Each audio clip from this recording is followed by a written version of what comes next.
यशपाल आयोगाने असं म्हटलंय की इंग्रजी शिकणं आणि इंग्रजी माध्यमातून शिकणं या दोन वेगळ्या गोष्टी आहेत. पण आपला जो मध्यम वर्ग आहे त्याला ते कळत नाही आणि त्यामुळे इंग्रजी शिकण्यासाठी आपण मुलांना इंग्रजी माध्यमाच्या शाळेत पाठवतो. त्यामुळे मुलांना दोन गोष्टी कराव्या लागतात.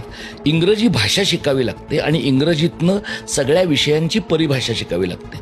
त्याच्यातनं मुलं पाठांतर करतात, ज्याला रूट लर्निंग म्हणतो आपण, घोकमपट्टी करणं. या घोकमपट्टीमुळे सर्जनशील पद्धतीनं विचार करण्याची क्षमता मुलांची जाते. आता 25 वर्ष झाली आपण पहिलीपासून मराठी आणि इंग्रजी आणलं.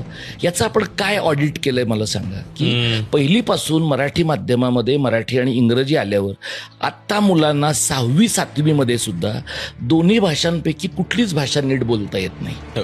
आता ती कुठलीच भाषा नीट बोलता येत नाही हे आपण कसं लपवलं, तर जे कंटिन्युअस अँड कॉम्प्रेहेन्सिव्ह इव्हॅल्युएशन आहे, सातत्यपूर्ण आणि समग्र मूल्यमापन, ज्याचा अनेक ठिकाणी शाळांनी अर्थ लावला की नापासच करायचं नाही.